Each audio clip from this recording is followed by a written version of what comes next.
Assalamu alaikum students. I hope you are all doing well. Today we will be continuing with our yesterday's topic nomenclature. I want you to take a screenshot or have a look at the chart which I have given you. See, this is the chart of the functional groups. This is the compounds and the formula of the functional group and how they are used in suffix. Yesterday we discussed that the functional groups are used in the suffix of the hydrocarbon chain. जो भी organic compound है उसके last नाम के last के साथ हम functional group use करते हैं. फॉर एग्जांपल कार्बोक्सिलिक एसिड्स के लिए क्या सुफिक्स यूज़ होता है? Oic acid. लाइकवाइज एस्टर्स के लिए यूज़ होता है ओएट. कीटोन्स के लिए ओन यूज़ होता है. एल्कोहल्स के लिए OL हम यूज़ करते हैं सुफिक्स में. So you have a look at these main functional, these are some important functional groups and their formulas with how they are used in suffix. Mostly they are used in suffix and they can also be used as prefix. It depends upon the priority order. If a organic compound or a hydrocarbon contains both carboxylic acid as well as aldehyde, then we will name it according to the priority कि किस वाले group को ज़्यादा priority मिलती है, कौन सा वाला प्रिंसिपल फंक्शनल ग्रुप बनता है. उस हिसाब से हम देखते हैं कि ये प्रीफिक्स में यूज़ होगा या सुफिक्स में. तो कार्बोक्सिलिक एसिड्स जो होते हैं वो ज़्यादातर सुफिक्स में ही यूज़ होते हैं. हाँ, अगर अल्कोहल है, अल्कोहल भी सुफिक्स में ही यूज़ होगा. लेकिन अगर यही अल्कोहल कार्बोक्सिलिक एसिड के साथ है या एस्टर के साथ है, दो ग्रुप प्रेजेंट है एक ही कंपाउंड में, तब हम अल्कोहल को एज प्रीफिक्स लेंगे और एसिड एनहाइड्राइड या एस्टर और कार्बोक्सिलिक एसिड ये वाले जो ग्रुप्स हैं इन्हें सुफिक्स में यूज़ करेंगे. Okay okay, now we'll continue.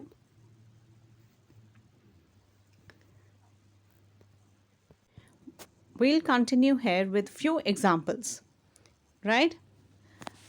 See here in the first example, first rule which I told you yesterday was to locate the parent chain. सबसे पहले हमें parent chain identify करनी है. parent chain मतलब carbon number कितने हैं chain में, and we have to select the longest chain possible. तो यहाँ अगर हम चेन देखेंगे, कार्बन चेन कितने कार्बन्स हैं? 1 2 3 and 4. so it is bute and the bond between carbon atoms are single. क्योंकि सिंगल बॉन्ड है कार्बन्स के बीच में, so we'll write the ANE. यह हमने प्रीवियस लेक्चर में किया. सो ब्यूटेन. अब ब्यूटेन पहले वाले कार्बन पे आप देखें फंक्शनल ग्रुप कौन सा प्रेजेंट है? It's COOH. And COOH functional group अभी हमने पीछे देखा कौन सा होता है? It's carboxylic acid. Carboxylic acid है. और कार्बोक्सिलिक एसिड जब हम सुफिक्स में यूज़ करते हैं तो हम क्या लिखते हैं? Oic acid. Oic acid. तो हम कैसे लिखेंगे इसको एक साथ? Butane oic acid. ये वाला जो E है ये हम ड्रॉप करते हैं. whenever we have to add a suffix to the name, we drop the last E. ये वाला E हम काटेंगे and we will write butanoic acid. Butanoic acid. Okay? Fine. Now come here. यहाँ पे अब दूसरे वाले एग्जाम्पल पे हम आ जाते हैं. यहाँ आप देखिए, यहाँ पे भी अगर हमें कार्बन चेन सेलेक्ट करनी है, सबसे पहला है कि पेरेंट चेन सेलेक्ट करनी है which contains maximum number of carbons. And here we see 1 2 3 4. इसमें भी कितने कार्बन है? 4 कार्बन है. तो कौन सा हुआ ये? It's again but. और कार्बन के बीच में जो बॉन्ड है वो सिंगल बॉन्ड्स है, इसलिए हम यूज़ करेंगे ANE, ब्यूटेन. अब यहाँ पे फंक्शनल ग्रुप आप देखिए, यहाँ पे जो फंक्शनल ग्रुप है ये वाला और ये वाला डिफरेंट है. यहाँ पे फंक्शनल ग्रुप COOH था, कार्बोक्सिलिक एसिड, और यहाँ पे जो फंक्शनल ग्रुप है वो है CHO. नाउ CHO, यहाँ पे OH था, यहाँ पे ये सिर्फ H है. See the difference.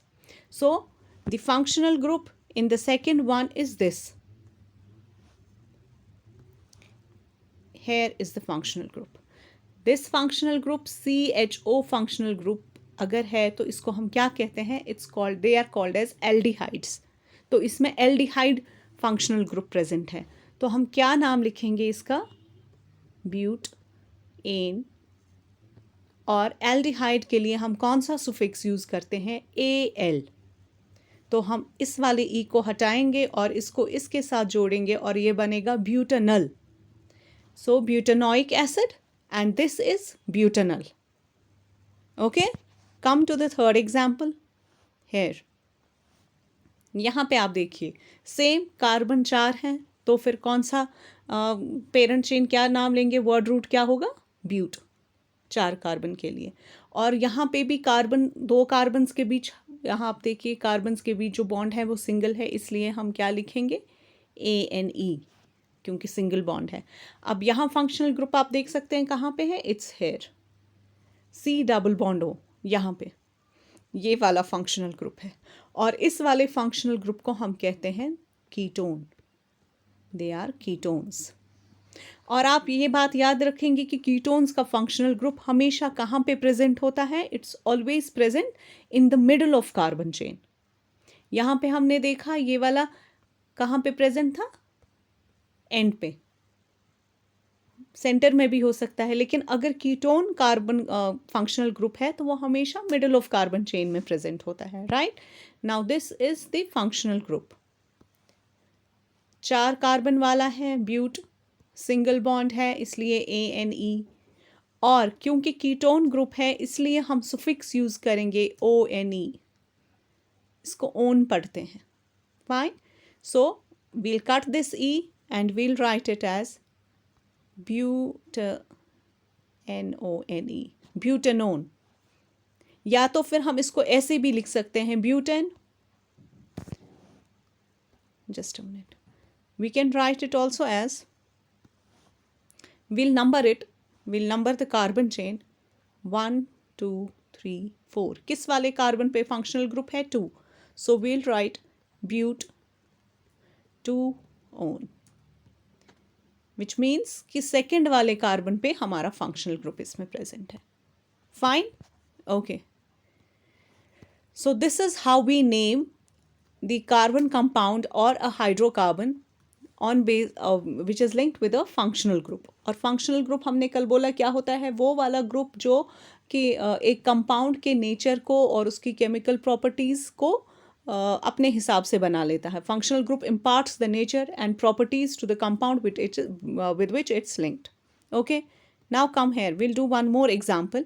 यहाँ पे अब आप देखिए इसमें कितने कार्बन्स प्रेजेंट है, इस वाली चेन में 3 कार्बन्स हैं, ठीक है। और 3 कार्बन वाली चेन के लिए हम यूज़ क्या करेंगे, प्रॉप।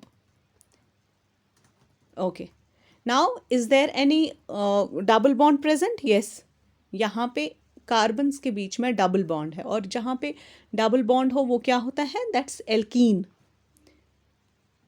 डबल बॉन्ड है तो वो एल्कीन्स में आता है। और यहाँ पे डबल बॉन्ड के लिए हम क्या सुफिक्स यूज़ करते हैं, ENE, ENE सुफिक्स यूज़ किया जाता है डबल बॉन्ड के लिए। Had it been single bond तो हम ENE नहीं लिखते, हम ANE लिखते, प्रोपेन। लेकिन क्योंकि यहाँ पे कार्बन के बीच में डबल बॉन्ड है तो हम ENE यूज़ करेंगे, we will write it as propene. अब ये प्रोपीन पे आप देखिए इस वाले कार्बन पे क्लोरीन अटैच्ड है, ये एक वाला हाइड्रोजन यहाँ रिमूव होके क्लोरीन आया है, ठीक है। अब आप देखिए वील राइट, डबल बॉन्ड है और क्लोरीन है। अब हम इसको क्या लिखेंगे, क्लोरीन। अब जो सारे ग्रुप्स होते हैं, जैसे यहाँ पे कीटोन था, यहाँ एल्डिहाइड, यहाँ कार्बोक्सिलिक एसिड्स, ये वाले ग्रुप्स हमेशा सुफिक्स में यूज़ होते हैं, ठीक है, मतलब लास्ट में आप ऐड करते हैं। लेकिन अब कुछ ऐसे ग्रुप्स होते हैं जिन्हें हम प्रीफिक्स में यूज़ करते हैं। कल भी हमने एक एग्जाम्पल की थी इसकी, and this is one more example कि यहाँ पे जो ये क्लोरीन ऐड है इसको हम प्रीफिक्स में यूज़ करेंगे, मतलब पहले ही लिखेंगे। वर्ड रूट प्रॉप है, इसमें हमने बॉन्ड आइडेंटिफाई किया which is ENE, and now this chlorine will add to the prefix, हम पहले ही लिखेंगे इसको, विल राइट क्लोरोप्रोपीन, क्लोरोप्रोपीन इसका नाम होगा। बट अब हमें इसकी एग्जैक्ट लोकेशन भी बोलनी है कि ये किस कार्बन नंबर पे है, कहाँ पे ये प्रोपीन है, डबल बॉन्ड कहाँ है। अब अगर कहीं पे डबल बॉन्ड है या कोई ग्रुप अटैच्ड है तो हमें बोलना होता है कि ये किस वाले कार्बन नंबर पे है। अगर हम यहाँ देखेंगे तो हम कैसे करेंगे, हमें नंबर करना है, एंड नंबरिंग कैसे होगी कि हमारा जो फंक्शनल ग्रुप है उसको लीस्ट नंबर मिलना चाहिए। अब आप यहाँ देखोगे कि यहाँ पे ग्रुप कौन सा है, ग्रुप तो यहाँ पे क्लोरीन है जो कि एक सब्स्टिट्यूएंट है, और यहाँ पे डबल बॉन्ड है। और इस केस में अगर हैलोजेंस भी हैं और डबल बॉन्ड भी हैं, हम प्रेफरेंस देते हैं पहले डबल बॉन्ड को, डबल बॉन्ड या ट्रिपल बॉन्ड को पहले प्रेफरेंस दी जाती है, which means we'll give the least number to the double bond. जब हम नंबर करेंगे तो प्रेफरेंस हम देंगे, हम शुरू करेंगे ऐसे कि सबसे कम वाला number, least number double bond या ट्रिपल बॉन्ड को मिले। उसके बाद हम हैलोजन पे आएंगे, क्लोरीन पे आएंगे। So we'll start with here 1 2 and 3। तो इस हिसाब से अब क्लोरो ग्रुप कहाँ पे आ रहा है? विल राइट 3 क्लोरो prop 1 इन, क्योंकि डबल बॉन्ड कौन सी वाली पोजीशन पे है? पहले वाले कार्बन पे है। सो 3 chloro prop 1 in. Okay, now you can skip this one. आप इसको 3 क्लोरो प्रोपीन भी डायरेक्टली लिख सकते हो, या तो फिर 3 chloro prop 1 in. Okay fine, now can you name this compound? आप देखें जरा इसमें कितने कार्बन्स हैं? This one, it contains 1 2 3 4 5 6। सबसे पहले कार्बन चेन आइडेंटिफाई करनी है। कितने कार्बन्स हैं चेन में? 6 कार्बन है। और 6 कार्बन वाले के लिए हम कौन सा वर्ड रूट यूज करेंगे? हेक्स। हेक्स। और बॉन्ड्स जो हैं कार्बन्स के बीच में, वो कौन से बॉन्ड्स हैं? सिंगल बॉन्ड्स हैं, they are all single bonds. तो will write ANE, hexane, right? Okay, now you see that there are 2 groups here. यहाँ पे भी ग्रुप अटैच्ड है एक, और यहाँ पे भी एक ग्रुप अटैच्ड है। तो अब ये कैसे करेंगे? हम कैसे लिखेंगे इसका? हेक्सेन तो हमने आ गया, अब ये वाले ग्रुप्स को भी इसमें नाम में इंक्लूड करना है। कल भी हमने किया था कि CH3 को हम क्या कहते हैं? These are called as alkyl groups. CH3, C2H5, this is methyl, sorry this is methyl and this is ethyl. तो जनरली हम इन्हें अल्काइल ग्रुप्स कहते हैं। तो यहाँ पे 2 मिथाइल ग्रुप्स हैं। CH3 is called as, just a minute, CH3 is called as methyl। और यहाँ पे आप देखें 2 मिथाइल ग्रुप्स हैं, ठीक है? तो अब हम कैसे स्टार्ट करेंगे? Will start numbering the chain, क्योंकि मिथाइल ग्रुप्स 2 हैं और हमें ये भी बोलना है कि ये कहाँ पे हैं। तो अब हम यहाँ से स्टार्ट करेंगे। Will we start from left और shall we start from right? हम स्टार्ट करेंगे, क्योंकि यहाँ पे कोई डबल या ट्रिपल बॉन्ड नहीं है, तो वो प्रेफरेंस तो हमें नहीं देखनी है। अब हमें ऐसे नंबर करना है कि जो ग्रुप्स हैं इन्हीं को लीस्ट नंबर मिले, ठीक है? तो उसके हिसाब से हम यहाँ लेफ्ट से स्टार्ट करेंगे। Will start 1 2 3 4 5 and 6। अब आप देखिए दूसरे वाले कार्बन पे ग्रुप्स आ रहे हैं, ठीक है? दूसरे वाले कार्बन पे यहाँ पे भी मिथाइल है और यहाँ पे भी मिथाइल है। तो हम क्या लिखेंगे? 2 dimethyl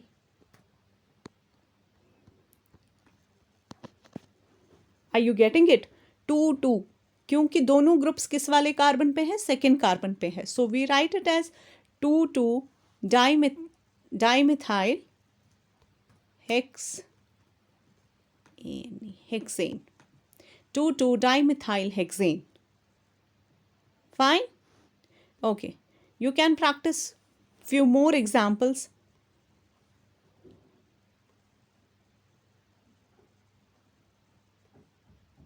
Okay, so after you practice the few more examples of naming these compounds, आपके लिए better हो जाएगा और साथ साथ improve भी करोगे। Okay, now we move to the next topic which is alkanes. Alkanes हमने इससे पहले भी पढ़ा। एल्केन्स क्या होते हैं? एल्केन्स सैचुरेटेड हाइड्रोकार्बन्स होते हैं। सैचुरेटेड हाइड्रोकार्बन्स का क्या मतलब हुआ?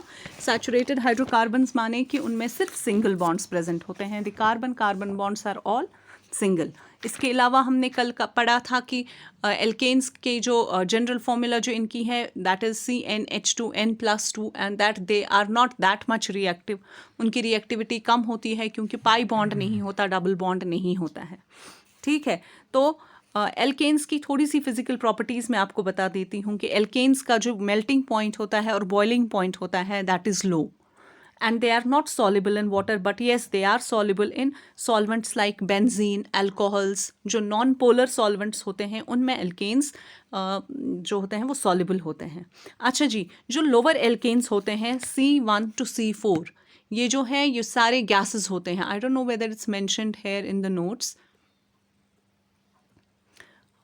C1 से C4 तक जो एल्केन्स होते हैं वो गैसियस फॉर्म में होते हैं, वाइलेस जो मिडिल वाले होते हैं C18 तक जो जाते हैं वो लिक्विड्स होते हैं, और हायर एल्केन्स जो होते हैं they are waxy, which is why we call them as paraffins also, right? Okay, and now the density increases as the molecular mass increases. उनकी डेंसिटी मॉलिक्यूलर मास जैसे बढ़ता है वैसे ही एल्केन्स की डेंसिटी भी बढ़ती जाती है, but yes alkanes are still lighter than water. ठीक है जी। Okay, now we come to the chemical properties of alkanes. Alkanes की केमिकल प्रॉपर्टी, सबसे पहली प्रॉपर्टी जो यहाँ पे भी विच इज़ हेयर, कंबशन। सारे जो एल्केन्स होते हैं लगभग सारे कंबस्टिबल होते हैं। कंबशन आपको पता है क्या होता है? Combustion, you know, I don't need to say this कि कंबशन एक्सोथर्मिक होता है। Exothermic that it liberates heat, जहाँ पे हीट रिलीज होती है, ठीक है। और जब भी कंबशन होता है एल्केन्स का, it releases carbon dioxide and water in form of vapours. Fine, will see if we have some example. Okay, it's here. यहाँ आप देखिए, यहाँ पे एग्जाम्पल दिया हुआ है। Butane. Butane on combustion liberates carbon dioxide, water in form of vapors with 2658 kilojoules of heat. So the reaction is exothermic. It liberates heat. ठीक है? ओके, अब आप जब इन्हीं एल्केन्स को स्टीम के साथ रिएक्ट कराते हैं, लेकिन ये इन प्रेजेंस ऑफ कैटलिस्ट होता है। फिलहाल आप पहले कंबशन वाली रिएक्शन देख लीजिए। कंबशन वाली रिएक्शन, सारे एल्केन्स कंबस्टिबल होते हैं, और इसी तरह से क्या रिलीज होता है on combustion? Alkanes on combustion give carbon dioxide, water in form of vapour along with heat of course. और जो दूसरा ये होता है कि अच्छा जी, एल्केन्स जो होते हैं वो ज़्यादातर केमिकल रिएजेंट्स के साथ रिएक्शन नहीं दिखाते। क्यों? क्योंकि इनमें सिंगल बॉन्ड प्रेजेंट होता है, सिग्मा बॉन्ड होता है, क्योंकि डबल बॉन्ड नहीं होता है इनमें, इसलिए ये इनर्ट होते हैं। They are comparatively inert as compare to that of alkenes and alkynes. Okay, now in presence, हालांकि ये नहीं है कि ये बिल्कुल रिएक्ट नहीं करते, ये सब्स्टिट्यूशन रिएक्शंस दिखाते हैं। सब्स्टिट्यूशन रिएक्शन क्या होता है? जहाँ पे कोई एक एलिमेंट, जहाँ पे कोई एक एटम रिप्लेस होकर उसकी जगह पे कोई दूसरा एटम आ जाए, ऐसी रिएक्शन को हम सब्स्टिट्यूशन रिएक्शन कहते हैं। फाइन, फॉर एग्जाम्पल, जैसे ये मीथेन है, it will combine with chlorine, और यहाँ पे मीथेन ऐसे होता है, CH, it will be like this. यहाँ से एक बॉन्ड है और यहाँ से एक बॉन्ड है, तो क्लोरीन के साथ combine, and it will be in presence of heat. या तो हीट की प्रेजेंस में ये होगा, नहीं तो सनलाइट की प्रेजेंस में ये होगा। ठीक है, ओके। अच्छा जी, ये जो डिकम्पोजिशन होता है ना, जो हीट से डिकम्पोजिशन होता है एल्केन्स का, इसके लिए हम एक टर्म यूज करते हैं, that's called as cracking. Alkanes के लिए जो decomposition of these alkanes by heat, इसके लिए हम यूज करते हैं cracking. It's called as cracking. Okay, alright. अब हम क्या कर रहे थे? Methane, which is the basic of all alkanes, यहाँ पे CH। जब ये क्लोरीन के साथ कंबाइन होगा तो क्या होता है? One of the hydrogens gets replaced, one of the hydrogens gets replaced by chlorine। जैसे ये वाला हाइड्रोजन जो है ये क्लोरीन से रिप्लेस हो गया, ठीक है। CH4 combines with chlorine, one of its hydrogen gets replaced by chlorine, so H replace हो गया, पहले 4th है, अब 3 ही हाइड्रोजन रह गए, और चौथे हाइड्रोजन की जगह पे यहाँ पे Cl आ गया, प्लस HCl। तो यहाँ पे हमें क्या मिला? CH3Cl। ठीक है, fine. Now if it will further go for, अगर ये एक और बार इसको हम कहते हैं chloromethane. This is called as chloromethane. अब इसी क्लोरोमीथेन को वी कैन, हम एक बार और इसकी chlorination, it's called as chlorination, इसकी क्लोरिनेशन एक और बार भी हम कर सकते हैं. CH3Cl, it again combines with Cl2, sunlight, and it gives CH2Cl. यहाँ पे 2 आएगा, CH2Cl2.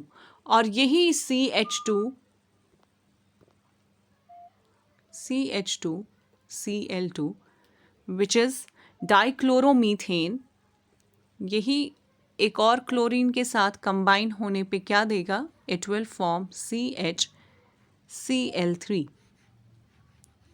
Plus HCl plus HCl.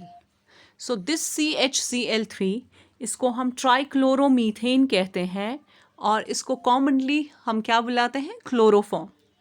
Now this is chloroform. Trichloromethane is also known as chloroform. This is chlorination of methane. अच्छा, ये मुझे दिखाना था आपको कि सब्स्टिट्यूशन रिएक्शन कैसे होती है एल्केन्स में. Okay class,